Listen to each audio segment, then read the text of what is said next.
So I wanted to talk about the analytical responsibilities and differences of like a fighting game commentator versus like other games.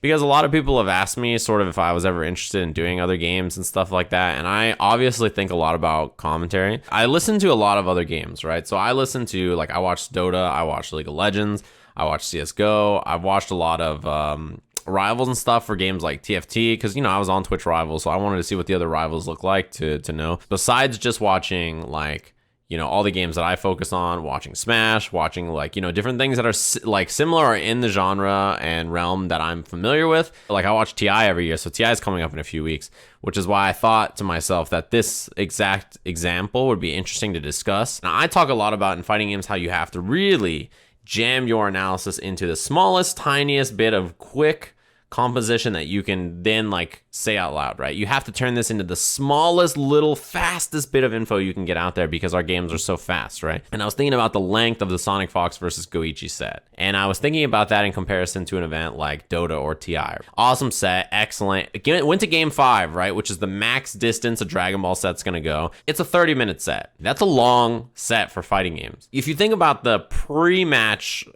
analysis that Steve and I got to do, that we got to discuss, it was literally a few minutes before the match started, we started to be like, oh shit, it's about to be Sonic Fox versus Goichi. Let's talk about these players and introduce them and say, like, here's what's going to happen. You know, we talked about them earlier in the top 8, so we got to now focus on that specific match. So we had like 2 minutes. Then we get into the match. There's 30 minutes during the match, and it is constant action. So any analysis that you have to deliver in that 30-minute match of Sonic Fox versus Goichi, you just gotta hit, right? It has to be on the fly. It has to be like really, really quickly like thought about. You have to recognize all the moments that are happening and deliver it. There's not a lot of downtime. There's not like, you know, 10 to 15 minutes where I can just sit there and explain what's happening, or we can just discuss things. We just jump into it. Then when the match ends, Steve and I are like, holy shit, that match was fucking incredible. There was so much going on. It was like such a beautiful match of Dragon Ball. It's one of the best sets that have ever been played. And then we throw to a break because it was break time, right? When we come back from a break, we went right into the next set. There was no time for us to delve into post-match analysis or really dig into a lot of the stuff in that match that we saw. There's no time to relax. You have to go. You have to be quick. You have to be snappy. You have to know your shit. You can't mess around. You can't look stuff up. You just have to go. You just have to know what's happening off the top of your head. And I was thinking about that in comparison to an event like TI. Just one Dota match is going to happen on screen. Not 5. There's 5 Dragon Ball matches in that winner's finals. That was 30 minutes long. 5. If one Dota match is going to happen on stream at TI, it opens up. There's a host. The host says, welcome back to the International, ladies and gentlemen. It's a pleasure to be here in Beijing, Shanghai? They're in China. It's a pleasure to be here in China this lovely evening. We're kicking off TI here. We're going to have our first match of the day. It's going to be a barn burner. EG versus Secret. It's like, oh shit, this is a crazy match. All right, well, let's talk to our panelists here. What do we think about EG versus Secret? There's 3 people sitting there, and all 3 of them for 10 to 15 minutes are going to sit there and be like, well, you know, looking at this match, this, and that, let's talk about it. It's crazy. Talk about all the players, talk about all the roster changes, how they made it to TI. They got 10 to 15 minutes to get in a narrative, et cetera, et cetera, et cetera, right? That's the way it's broken down on this panel for 10 to 15 minutes. Then it's, all right, final predictions. Who do you guys think is going to win? So 30 seconds each on who do they think is going to win. Is all right, well, now it's time to get into the draft. Let's talk about the draft. Then you have another 10 minutes or so doing the draft, 10 to 15 minutes to do the draft, where all of them are discussing all the picks that are being made. All of them are going to get into like why maybe, okay, well, you might want to first pick this because you're stealing it from the other team, but you do put yourself in like a position where you're susceptible to like a counter pick later on, or they can try to build a composition to counter that, or maybe like you'd have to rotate it away from like playing this position to that position because instead like you can't rely on it as a carry position because now they're going to build a counter for it, like whatever it is, right? You have all this time as an analyst to sit there and dig into the meat of this match. It's been 25 minutes before, and this match hasn't started yet, of just pure analysis and like thoughts. Then they are like, okay, well, we're ready to jump into the game. So they throw to the casters. They know 9th level spells. And if you think about it like that, that's 25 minutes, which is as long as Goichi versus Sonic Fox was in terms of actual gameplay, of them purely doing pre-match analysis, conjecture, and like just thinking. Then you get into the actual, you throw to Capitalist and Blitz, and then they're like, all right, well, the match is going to start. we have some downtime in the beginning of this. Now we're going to do analysis between the two of us. So then they just start doing their analysis, and then they're chatting, and then they're breaking it down. It's probably anywhere from 20 to 45 minutes. It could be longer. It depends on the patch and who's playing and all that. So now Dota match ends. Let's say it's 30 minutes. And then post-match, you jump back to the panel, and the panel does another 10 minutes of analysis on the whole match, what everything happened, etc., and then they throw to a break. So you have 65 minutes or so, and at least 30 or 40 of it you can specifically focus on analysis. And not only is it specifically focused on analysis, you have 3 panelists, and then you have 2 commentators where at least one of them is usually the analytical person. At minimum, 4 people who are good at analysis, if not, 5. Depending on if the other commentator is good at analysis, or depending on the host, if the host position can offer insight as well. And if you compare that to Dragon Ball, where Steve and I had a minute and a half to go from the last match that happened to, oh shit, it's Sonic Fox versus Goichi, and then go from, okay, it's time from Sonic Fox versus Goichi, jump right into the match from 2 minutes, jump into the match. It's 30 minutes long, maybe 25 minutes long for gameplay. Then post-match, immediately throw to a break with no post-match analysis. There's also just Steve and I to handle all of the traffic from in and out of the match, right? There's nobody else to take the weight of that or anything. It's just literally us saying, match is starting, analysis, end.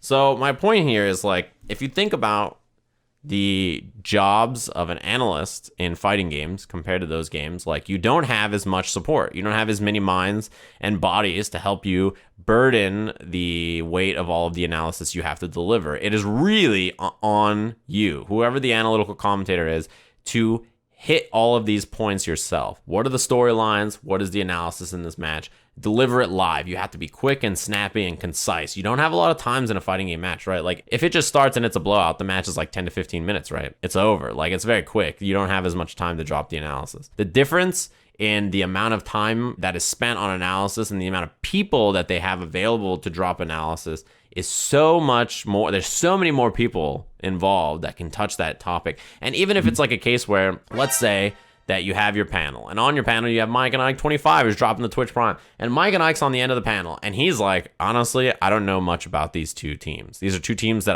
are not from the region I watch a lot of Dota from. They're not people that I'm familiar with. If Mike and Ike doesn't know, but the other 2 panelists know well, then Mike and Ike doesn't even have to say that much. If it's a fighting game stream and it's top 8, there's 2 people on there.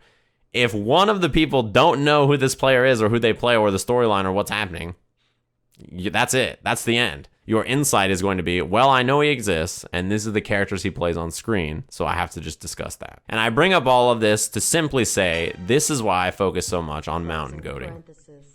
It is. It's why mountain goating is so important in my life. Thanks very much for dropping the 23 months. This is why I focus so much on being concise as a fighting game commentator.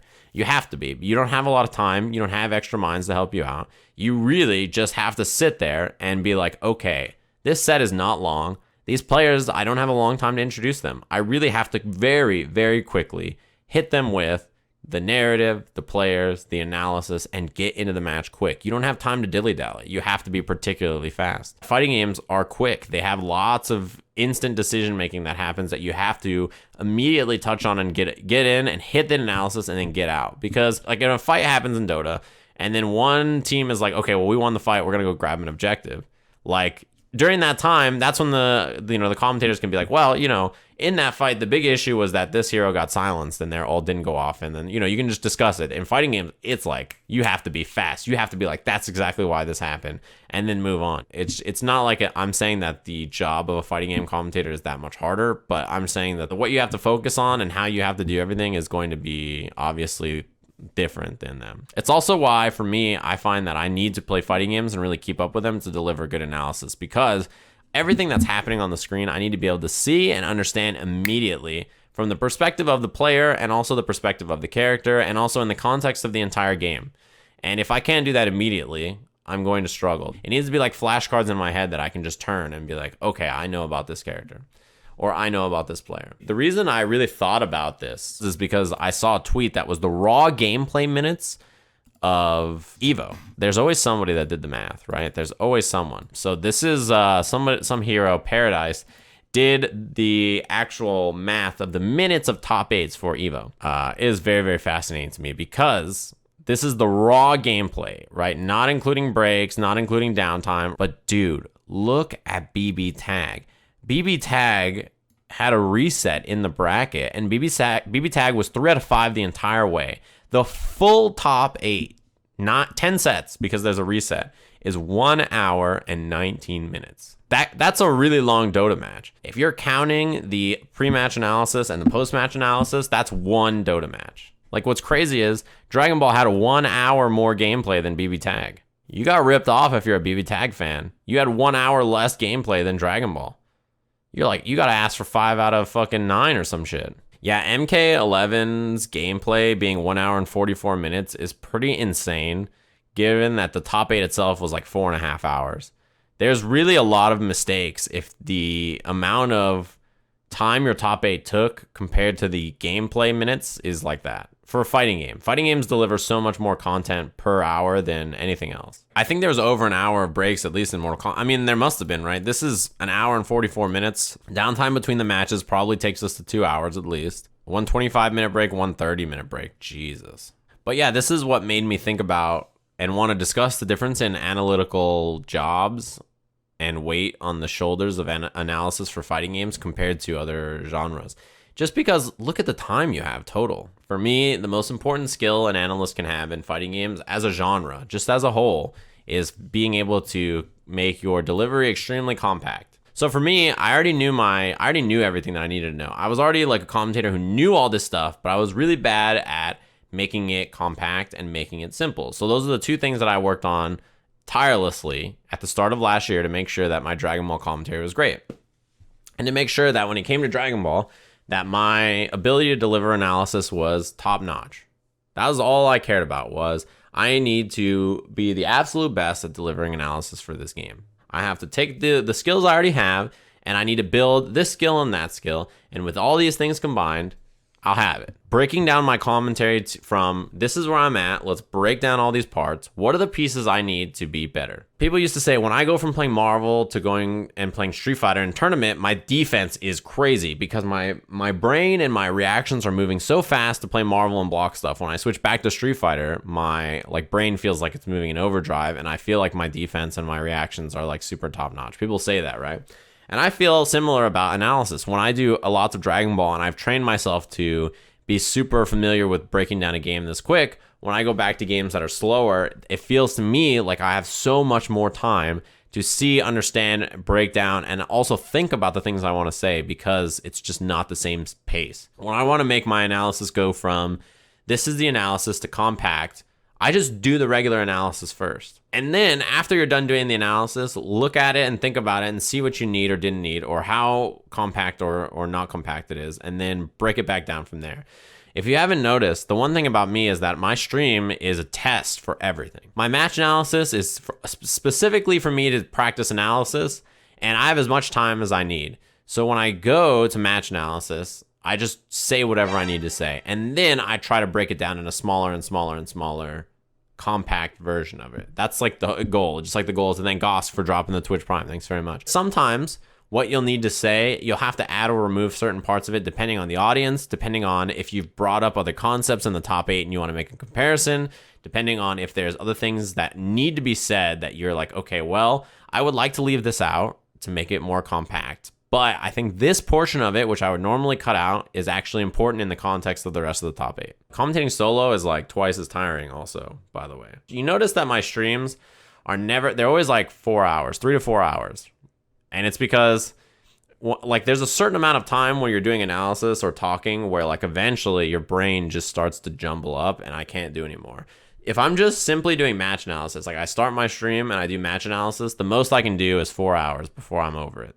At that point, my brain stops working and my analysis gets worse. I could keep going, but it'll be at the cost of analysis. And I notice it when I look at the YouTube comments later and stuff, and people are like, man, this match, Sajam really doesn't sound into it. That is the one bad part about doing match analysis, is that by the end of the top 8, when I get there, my brain is always mushy. And we get to the good stuff, and I'm just like, ugh. It's hard. You can tell how deep I am in a tournament and how long I've been streaming by the quality of the match analysis. the amount of stuff I pause to talk about and the amount of times I explain things, it's specifically based on how much energy I have left. Any tips for landing commentary gigs when you're a scene that doesn't run locals often? Practice online. I would do commentary on sets or matches that you really like on your stream or on YouTube. And I would also hit up online tournaments, stuff like the Reddit R Street Fighter tournaments that they do online and stuff like that. It's like anybody, you know, when a player is like, hey, I don't have a scene, what am I supposed to do? And you're like, you got to play online. It's the same thing for commentary, I think.